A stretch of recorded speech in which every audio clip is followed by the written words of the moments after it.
afternoon to raise awareness on the need for good public policy and action around organ and tissue donation.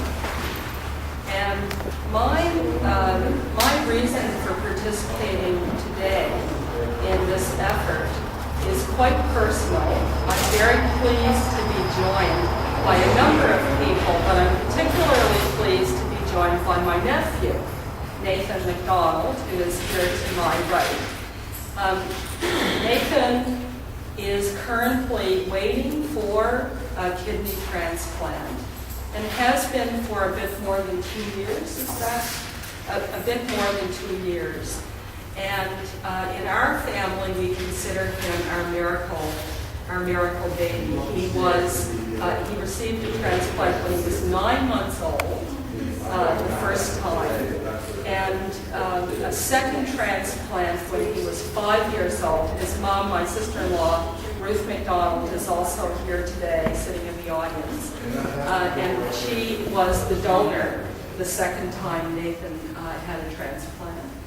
And so our family are keenly aware of the importance of organ and tissue transplants, of donations, and of public awareness, and the promotion of this issue in the public. And I'm very delighted that George Marcello and his step-by-step campaign has come to Nova Scotia today to raise awareness as part of a national campaign that George has had going on now for many years. This is not his first visit to our province. This is his third visit to our province to attempt to raise awareness. I was very pleased to walk with George about 5 or 6 years ago, the first time he came from the Halifax Shopping Centre here to Province House with a number of first responders from the fire department and the police department. He returned a few years ago with Christopher as part of this campaign. Christopher's wish at that time was to also raise awareness. Christopher has been a recipient, a transplant, an organ recipient. Yes, we're still waiting. And we're also joined, in addition to George and Christopher, we have 3 young ladies from the Trenton Middle School, along with their teacher, and they will introduce themselves, and they have made a commitment to bring attention to this issue and ask for more action in terms of public policy. So I'm going to turn this over to George. Before I do that, I just want to let members of the media know last week was Organ Donation and Tissue Donation Awareness Week here in Nova Scotia. And there were a number of public forums and in-service training.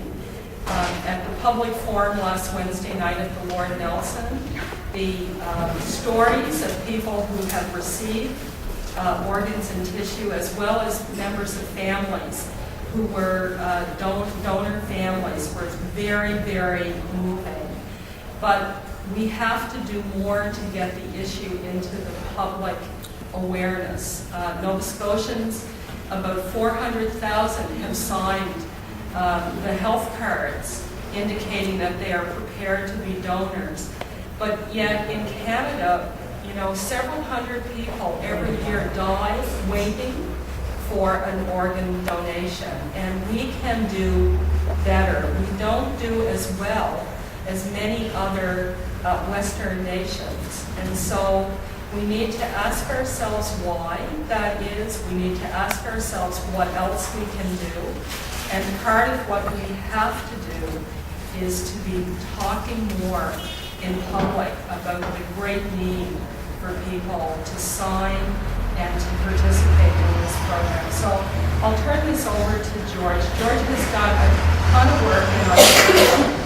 In the province of Ontario in the last 5 years, there have been as many as 5 bills introduced by various parties, all of the parties, to improve public awareness and donation. And when I went to the website to do a little research on what's been happening in Ontario, I was really amazed. It was an issue in their election campaign. And so George has, to his credit, really worked hard to make that part of the public conversation in the province of Ontario.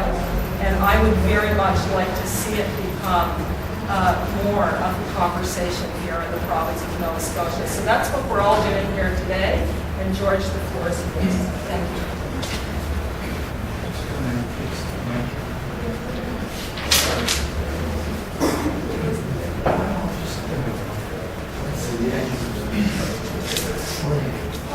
First of all, I want to point out my many thanks to my late member, Maureen McDonald,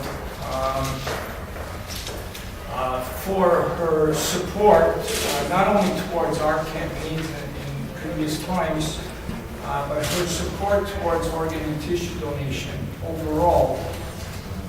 As Maureen mentioned, this is the third time I'm coming to Nova Scotia, and SOS4000 is actually our 6th campaign, and we're celebrating 10 years of work with Step by Step.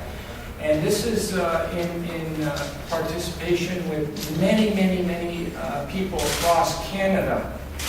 And I want to state that I've had a lot of opportunity to talk to many members of all 3 levels of government across the country in the previous 10 years. And Maureen McDonald is a person that stands out as an avid supporter of organ and tissue donation throughout the entire country. And I can say this because I've met pretty well everybody. And there's really just a few members in our government in Canada that are taking this issue seriously. And that we need the more participation from all 3 levels of government, and that includes the federal and municipal governments, in order to achieve the goal of saving everyone that's on that waiting list. And this goal is achievable. There's over 4,000 Canadians that are presently waiting for these precious gifts. And if we do everything that we can possibly do, we can achieve that goal. So that's the mission. That's the mission. And we, over the years, and I got to call them battles, because it wasn't easy to get sometimes attention from different levels of government to understand how important this was. So we had a lot of battles in Ontario and other parts of Canada. And it was in trying to let each member know how important the issue was and different areas that could be used to help solve the problem. And one of the areas that I found here in Nova Scotia that came to my attention was that there's actually no live donor stranger program here in Nova Scotia. And there is in Ontario, and it took years to get it in Ontario. It wasn't an overnight procedure, and as well as BC. And we just had an experience previously at the hospital where we came from just before we got here. And I always tell the truth, so I don't hold anything back, and everybody knows me as that. I think our travels in Nova Scotia and Newfoundland and the rest of the Maritimes is probably going to show the same thing, is that nobody in the Maritimes is aware that there is no stranger live donor program. So what I mean by that, if somebody wanted, out of the kindness of their heart, to donate a liver or a kidney to a complete stranger, that program doesn't exist in the Maritimes. And we need to seriously, well, when I say we, because I feel I'm part of the Maritimes too, because my Halifax connection. We need to really look at this and start talking about it and seeing what can be possibly done to address this, because that's what's